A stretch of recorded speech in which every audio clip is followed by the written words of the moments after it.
kelompok 6 yang beranggotakan 5 orang yang terdiri dari saya sendiri, Zurufiana, dan rekan saya Vera Armaya, Visi Ramhadila, Wirdah Hasibuan, dan Yuli Artika Sari. Di sini kami akan membahas tentang materi analisis supply. Langsung saja, saya akan menjelaskan pengertian analisis supply. Analisis supply merupakan atau disebut juga dengan analisis penawaran, merupakan pemeriksaan yang terperinci atas penawaran barang di suatu pasar. Ini memperhitungkan perubahan dalam faktor-faktor seperti kondisi penawaran, persaingan, permintaan barang, harga input, dan lain sebagainya. Hubungan antara penawaran suatu barang tersebut itu berhubungan dengan harga barang.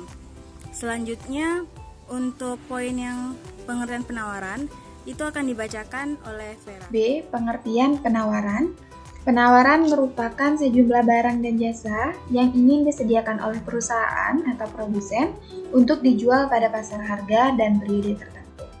Atau juga penawaran ini adalah sejumlah barang atau jasa yang ditawarkan oleh penjual selaku produsen kepada pembeli selaku konsumen, di mana barang dan jasa ini dijual dalam rangka untuk memenuhi kebutuhan masyarakat sosial.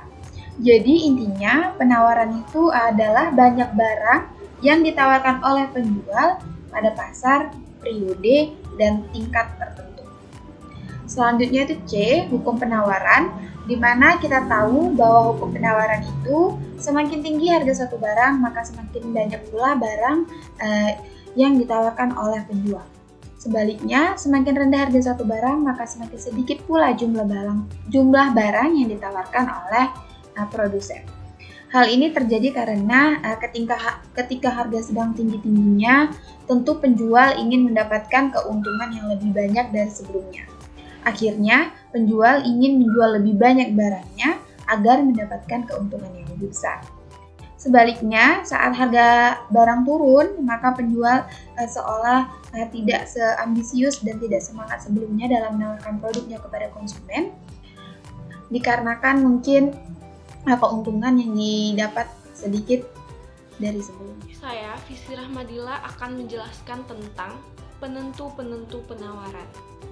Penawaran komoditas pada berbagai tingkat harga ditentukan oleh banyak faktor. Faktor tersebut diantaranya: yang pertama, harga komoditas itu sendiri. Yang kedua, harga komoditas-komoditas lain. Yang ketiga, biaya produksi. Biaya produksi yaitu biaya untuk memperoleh faktor-faktor produksi dan bahan mentah. Yang keempat, tujuan dari perusahaan. Yang kelima, tingkat teknologi yang digunakan oleh perusahaan. Yang keenam, musim. Selanjutnya, kurva penawaran jumlah yang ditawarkan, yaitu jumlah barang atau jasa yang dijual oleh produsen pada harga tertentu. Jumlah ini mungkin tidak sama dengan jumlah yang benar-benar dijual oleh produsen, terutama ketika pada harga yang diminta pasar lebih rendah. Jumlah ini berhubungan dengan dimensi waktu, baik itu per hari, per minggu, dan juga per tahun. Daftar penawaran tersendiri merupakan tabel yang menunjukkan hubungan antara harga barang dan jumlah penawaran dengan asumsi semua hal lain yang mempengaruhi harga jual tetap. Kurva penawaran itu sendiri merupakan grafik hubungan antara harga barang dan jumlah penawaran.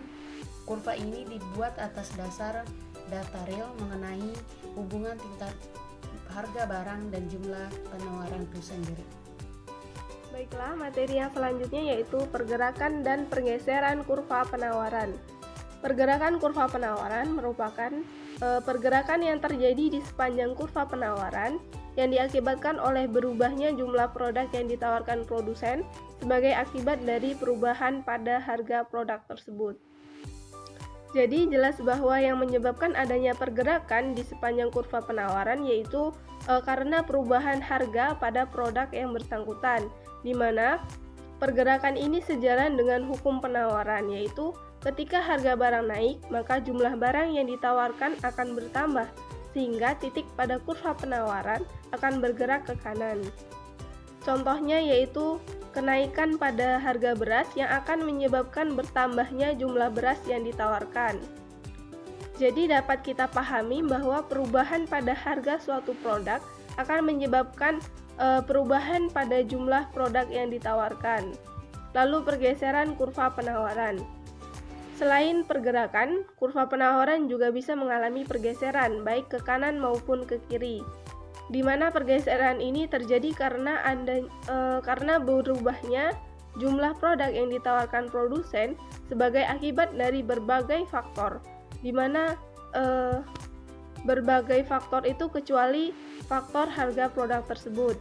Jadi berbagai faktor yang dimaksud seperti harga input, teknologi, harapan atau ekspektasi, dan juga jumlah penjual. Lalu contohnya pada peningkatan biaya produksi akan menggeser kurva penawaran ke arah kiri secara sejajar sehingga akan meningkatkan jumlah beras yang ditawarkan. Lalu untuk teknologi, adanya teknologi yang meningkatkan produktivitas produsen sehingga dengan jumlah faktor produksi yang tetap, produsen dapat memproduksi lebih banyak barang dibandingkan sebelum menggunakan teknologi, yang mengakibatkan jumlah barang yang ditawarkan akan meningkat dan menyebabkan kurva penawaran bergeser ke kanan. Jadi dapat kita pahami bahwa pergeseran kurva pada penawaran disebabkan oleh